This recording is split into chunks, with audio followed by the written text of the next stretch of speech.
Hi అందరికీ. నేను ఈరోజు టమాటా పప్పుచారు చేస్తున్నాను. టమాటాలు, మునక్కాయలు, ఉల్లిపాయలు, క్యారెటు, దోసకాయ, కొత్తిమీర, పచ్చిమిర్చి, ఎండుమిర్చి, కరివేపాకు రెడీ పెట్టుకున్నాను. పప్పు ఉడకబెట్టి పెట్టుకున్నాను. టమాటాలు కట్ చేసి 1 విజిల్ వచ్చాక తీసి పెట్టాను.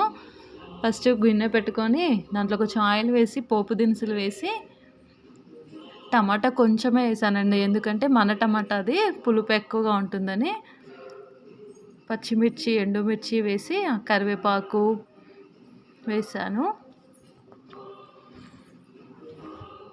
క్యారెటు, ఉల్లిపాయలు, దోసకాయ ముక్కలు.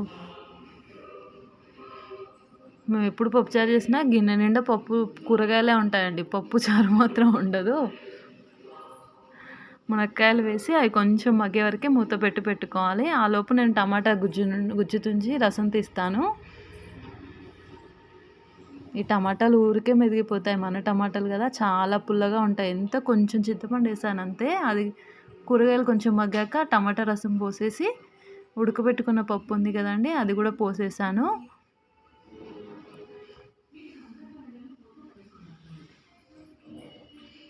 చాలా హెల్తీగా ఉంటుంది, చాలా మంచిగా ఉంటుంది. చింతపండు వేయడం తగ్గించానండి. ఉప్పు, బెల్లము, చక్కెర, జీలకర్ర మెంతుల పౌడరు. నేను మసాలా వాడనండి. జీలకర్ర మెంతులు, అల్లం వెల్లుల్లి పేస్టు, కొంచెం కారము, ఇవన్నీ కలిపి వేసానండి. ఇప్పుడు సిమ్లో పెట్టి మగ్గనివ్వాలండి. టమాటా పప్పుచారు రెడీ.